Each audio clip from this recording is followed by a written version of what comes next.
Good morning. Welcome to the first cup once again. That's right. We're on the first cup.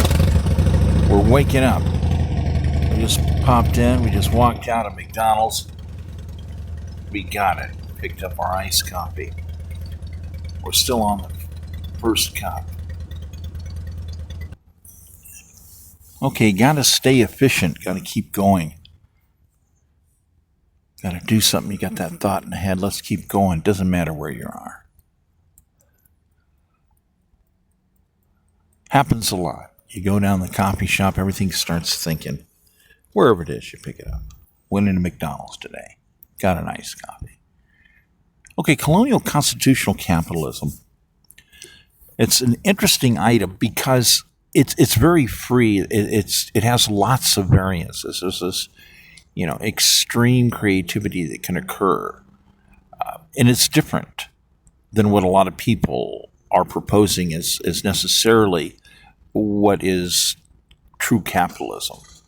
Colonial capitalists that decided to commit and say, well, we want to constitutionalize our philosophy. We want to guarantee our future. We want to guarantee the continued promoting of financial wellness. We want to guarantee that we have a playing field. We want to guarantee that we always have events and options and markets and places that we can do this. We want an array of variances, anything from fairgrounds to somebody doing a yard sale. We want it to be happening. Plain and simple. Do the deal, do the deal, do the deal. So yeah, we decided to constitutionalize colonial capitalism. And once we've done this, we now have colonial constitutional capitalism. And it's a slightly new form compared to other different forms. A lot of people grasp it very well, and other people don't. They can't even conceive of what it is. Because it's about doing whatever you want. Because you might do something sometimes, and it's like, I don't necessarily guarantee I'm going to make the most amount of money this way, but I feel better just doing this. There's a certain amount of freedom to this. And then you have other aspects. You have people that they just want to participate. They want to be doing something. They want to stay sharp. They want to keep their minds going. They want to participate. They enjoy imparting information with other people that appreciate it. Primarily other people who are colonial constitutional capitalists. That's the idea. We want to stay strong ourselves. We want to make sure that nobody's going to come in and subjugate us. We don't want to become slaves. We want to do our thing, and doing our thing might, we're going to collect things. People like to collect things, That's part of it sometimes. Happens, And some people don't quite get this, Many people are struggling. And the odd part about all of this is we have been at war for more than 300 years. And people go, what? War? Yeah, there have been parties who have diabolically opposed who we are, what we are, and what we've been doing for over 300 years. And people are like, what? Yeah. There are people, they want to destroy our way of life. They want to destroy our minds. They want to reach into our brains. And they want to inhibit us. It's something that many people can't grasp. Some people don't understand. They read the Constitution and they want to quickly move to certain sections that they can exploit and take advantage of. Often people miss the progressional order. The Constitution has progressional order. When you get to different parts like freedom of speech, we're laying out outlines, so you can go to a bar and say whatever you want, that you can go different places and say something. But by the way, there's a difference between saying certain things and tolerating people to say certain things versus people who actually want to bring, let's say, when you get to certain points, diabolical opposition to what it is we are, what it is we're creating. Colonial constitutional capitalism. Keep in mind, again, that's different. That's different than the evolution, because, see, we evolved from being colonial capitalist to the point where we decided, well, let's constitutionalize it. People are missing completely the understanding of this transition that was decided, this type of understanding. And it's crucial to not lose sight of this. I mean, to never lose sight of this. It's part of the core. It's part of who we actually are. It's crucial.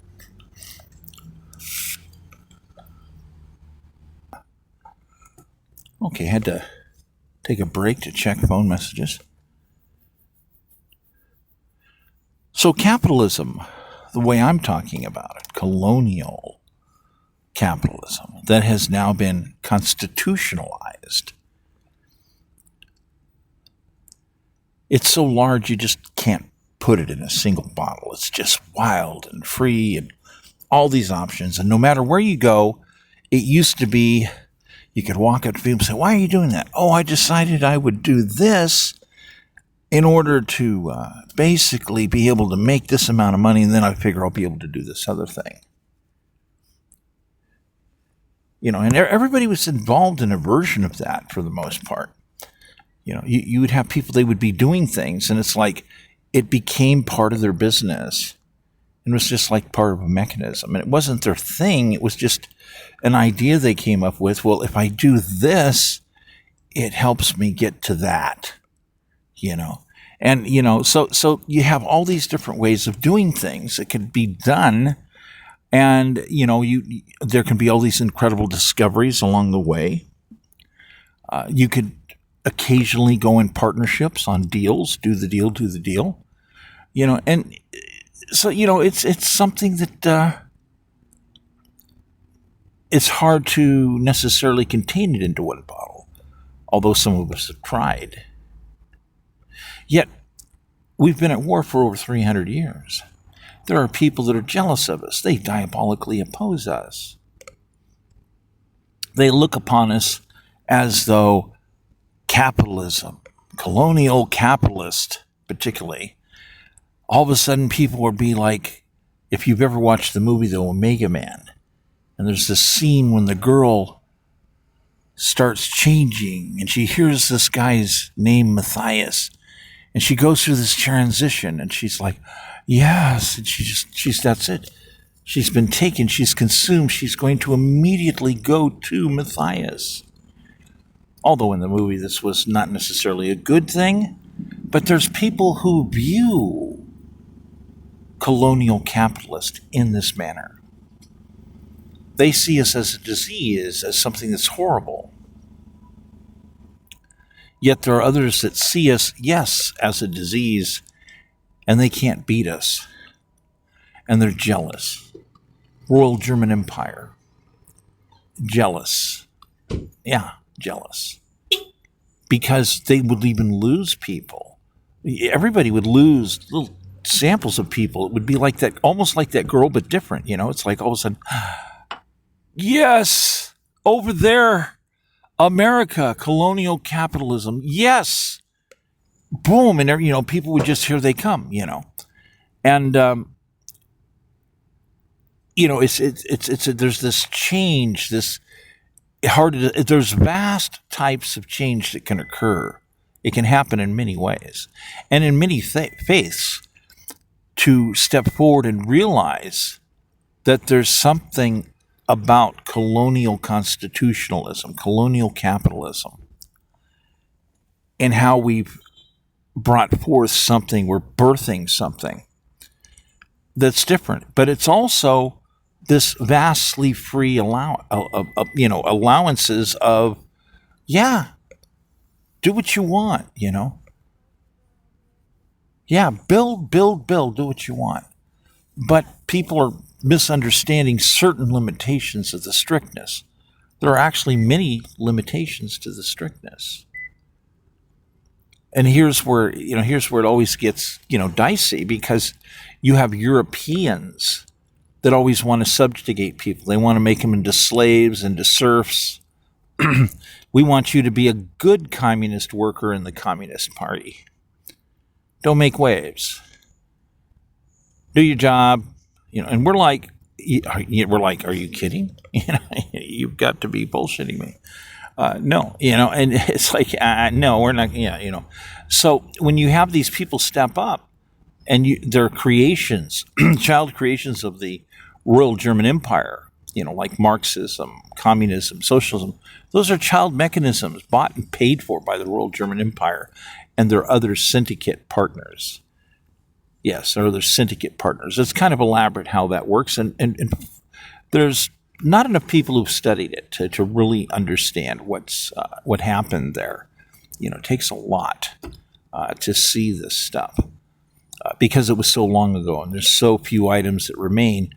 Germany, World War II, Hitler ran around burning and destroying books all over Europe. Horrible, horrible thing.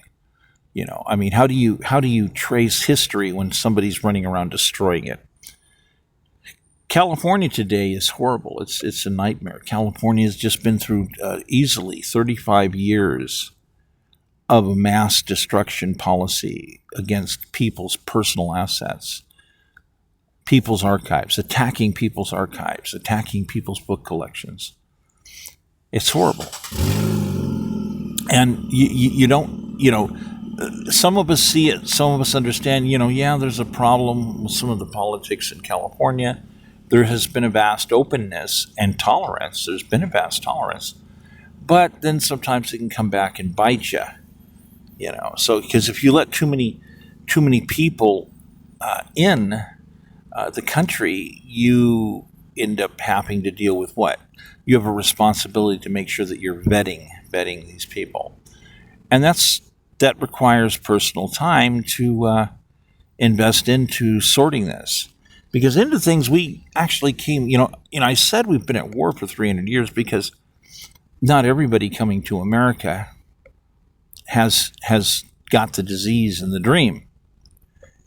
It's not entirely that way, So it's a situation where people make different types of decisions to do things.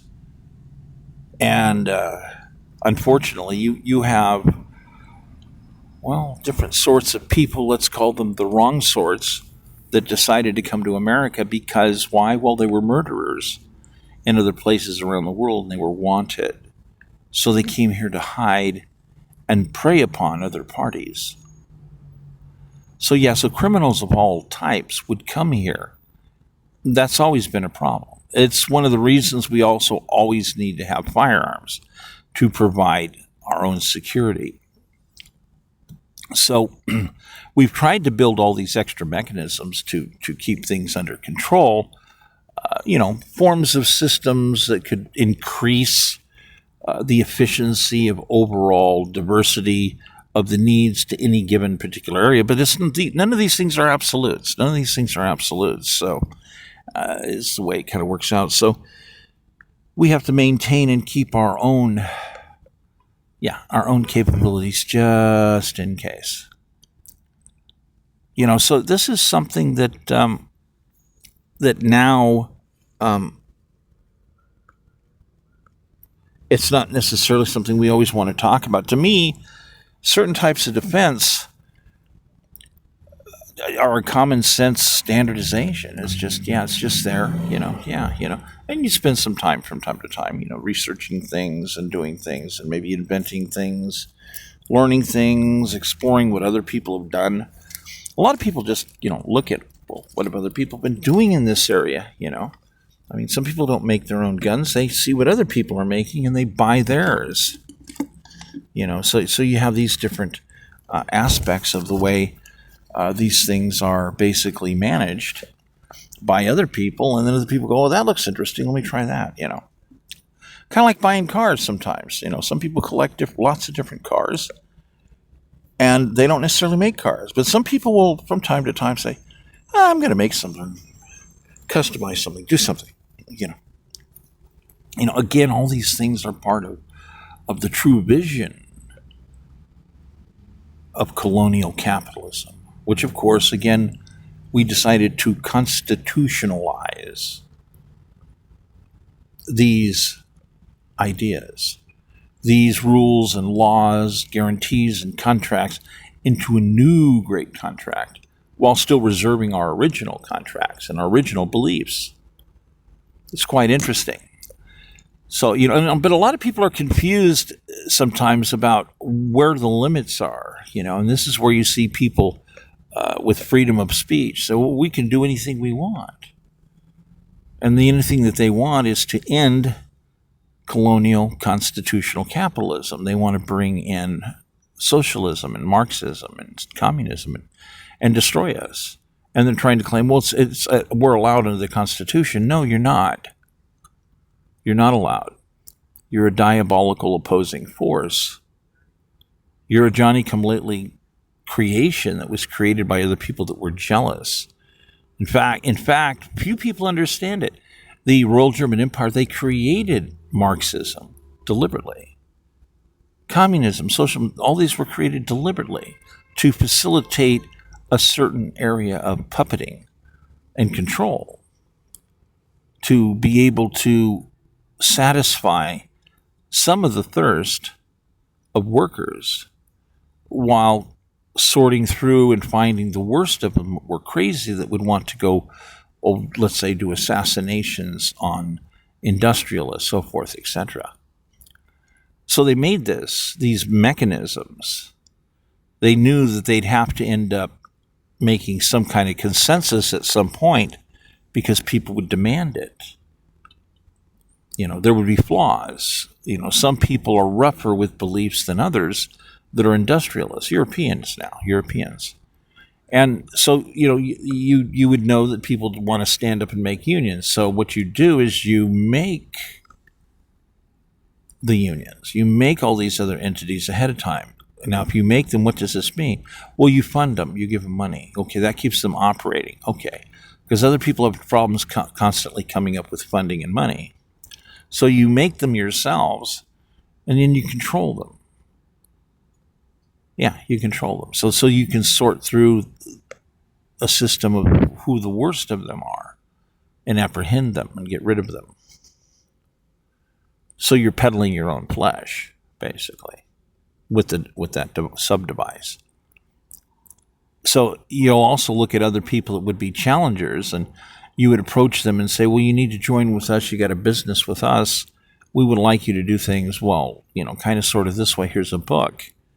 And if they don't want to play, then you would find ways to destabilize them and get them out of the way. You would find ways to offer bigger, better deals to other people.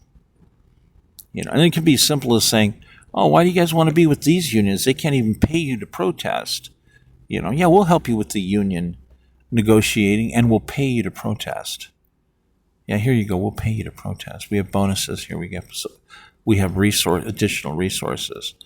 Yeah, and the Royal German Empire was very good at it. And one of the things they were very good at is their sub-syndicate partners were a vast array of people, including pharmaceutical companies.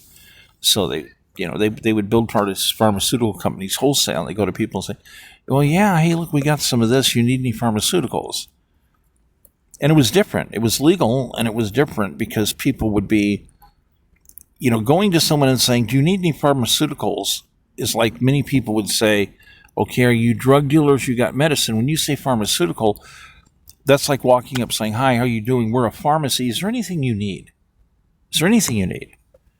And people were like, oh, well, actually, yeah, I have some children, and my neighbors have some children that are sick. Yeah, we actually could use some pharmaceuticals.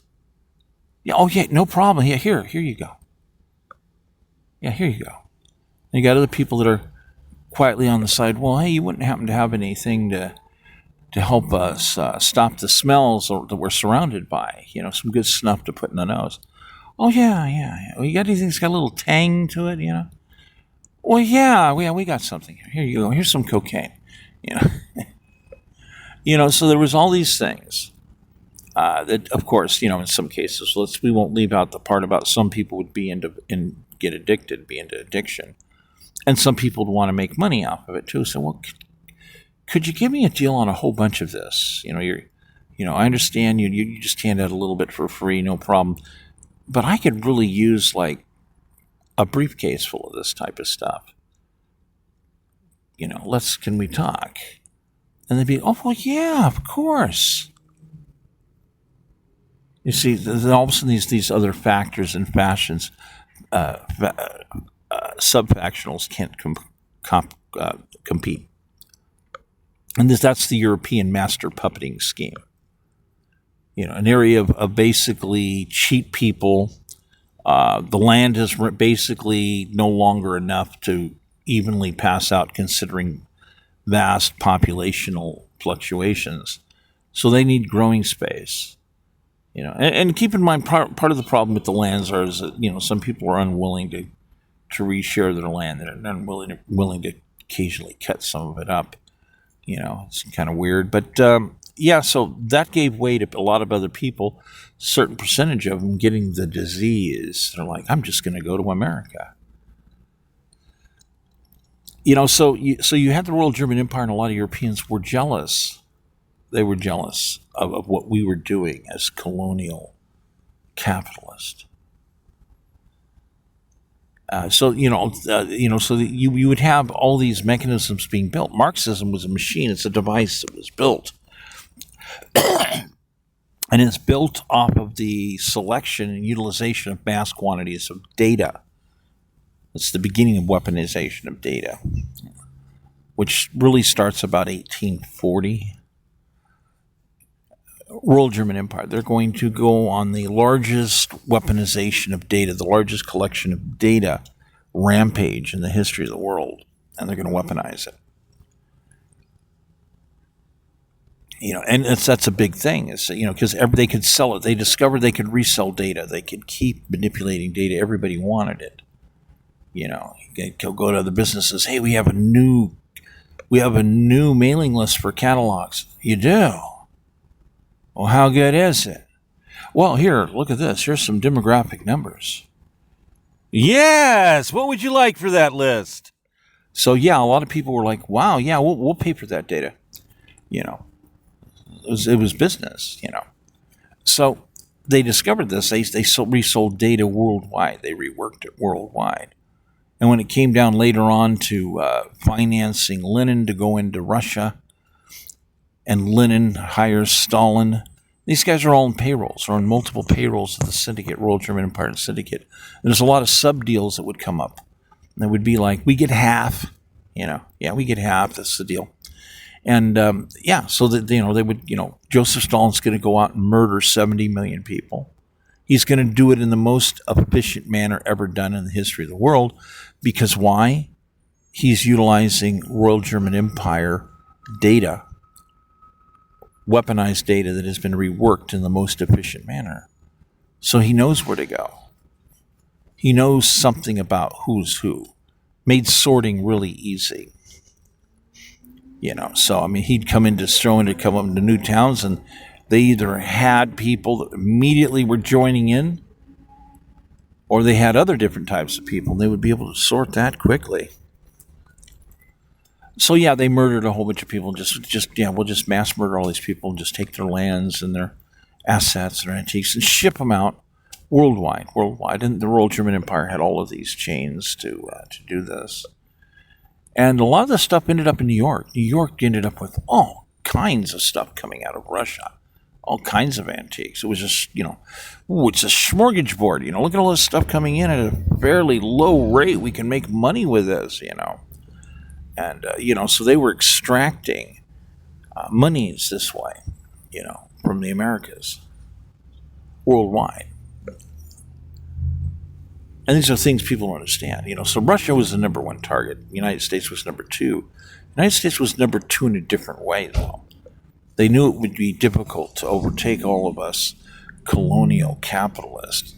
So they decided they wanted to take over different business territories. And they do that by offering people stuff. Well, we got some people want to come in and build a chemical plant here. We got some people here want to come in and build a munitions plant. You want to build a munitions plant? Well, look, we have money. Would you like some? Some people get weak. They'll get weak and they're like, okay, well, all right, well, how's this going to work again? What's the ethics?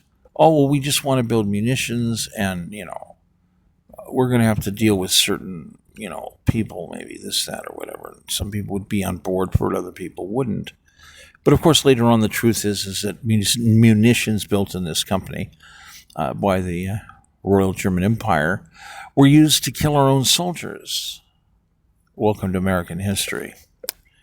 So yeah, so we have in many ways been at war, really, truly, for over 300 years. Some would argue far longer. To understand those of us who are the true believers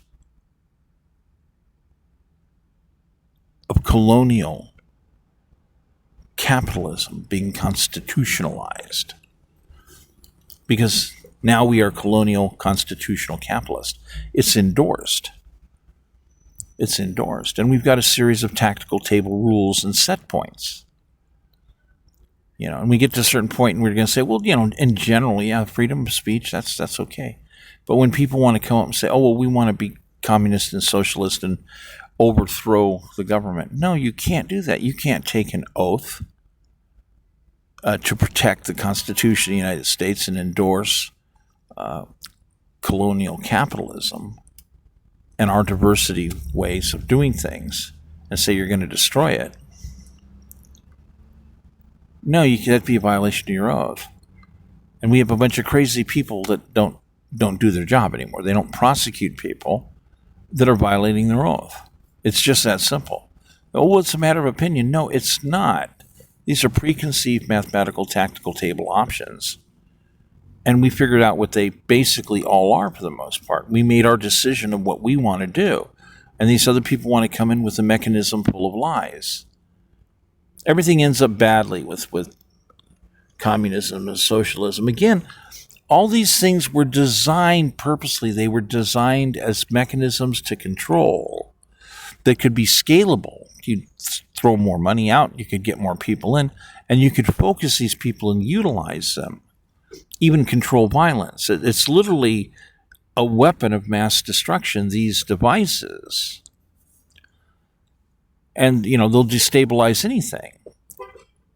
They are designed to sucker people into believing different types of deals, different types of trade-offs. It's European influenced logics, completely different than colonial capitalism. We're not interested in any trade-offs at all, no taxes. And people are like, but how do you make things work? Mind-boggling that you would have people that don't understand that the main prerequisite of being a candidate at any level of government is you have to understand how to make stimulus and new growth to keep your apparatus running. That's the purpose. In basic general, that's the purpose of having people run for office. But we have other people that they have no idea how to do stimulus. They're not capitalists. They don't have a clue. They don't have the disease. They don't understand. Their idea is a simplified book. A real little simple book says, look, we just go uptown and jack the rich people. Yeah, that's what we do. We just go uptown and jack the rich people. And people are going for this. And a lot of people are going for this because they were never properly vetted into the country. We're seeing this problem that is manifested all over the place. And we see people who violated their oath to the Constitution, that were not punished. They were not removed from office immediately when they were caught violating their oath. This is a problem, a laziness of the justice system, of our legal judicial framework, has failed us. So it's important to understand more about this, the depth, the formulas. There's mass numbers of formulas that work into the quantification and justification of how all of this works. Mass economic modeling. You have to remember, our forefathers, before the Constitution was made, before the Constitution was written, were doing extreme tactical table exercises. They actually invented the term mass economic sabotage. Imagine that. They used the word mass economic sabotage. That's a heavy term to utilize in computer physics today. But the term's almost ancient. It's a fascinating item.